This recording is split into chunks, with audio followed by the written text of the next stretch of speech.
We have framed the workshop as a global conversation on the future of liberal arts. What was the catalyst for the workshop? The workshop stems very directly from the significant decline in liberal arts enrollment that our members have witnessed, and it's driven by the ongoing and misguided assaults on the value of liberal arts degree that we see in popular media. Liberal education used to be sort of aggressively not vocational, that it was strictly about knowledge for its own sake. And I think it still does have that very intrinsic value, but we want to talk more now too about the fact that it's essential preparation for work and for personal and civic life. That it does have intrinsic value, but it has practical value as well. And that it doesn't demean liberal education to talk about it as being something practical.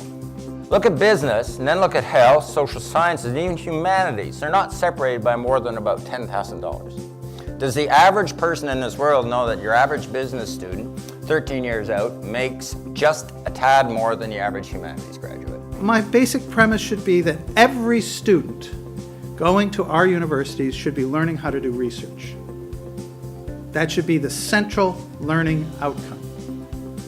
I was so happy to hear two of our students, undergraduates, second year, publishing their first paper in psychology with professors from Yale and NUS in a psychology journal.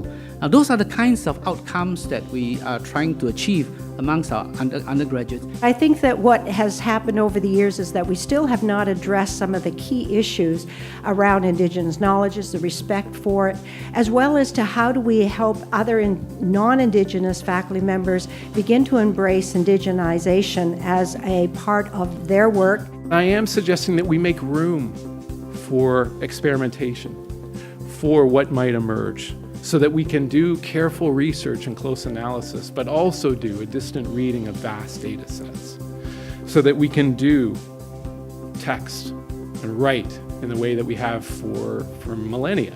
But we can also write with audiovisual, we can write with maps, so that we can publish in a reflexive, time-intensive way, but we can also publish quickly and online.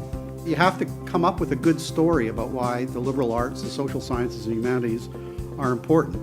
And the story I always like to tell was the contribution of the social sciences and humanities to what I think is the most important public health policy success probably in Canadian history, and one in which Canada was actually a leader in the world, and that is a reduction in the incidence of smoking.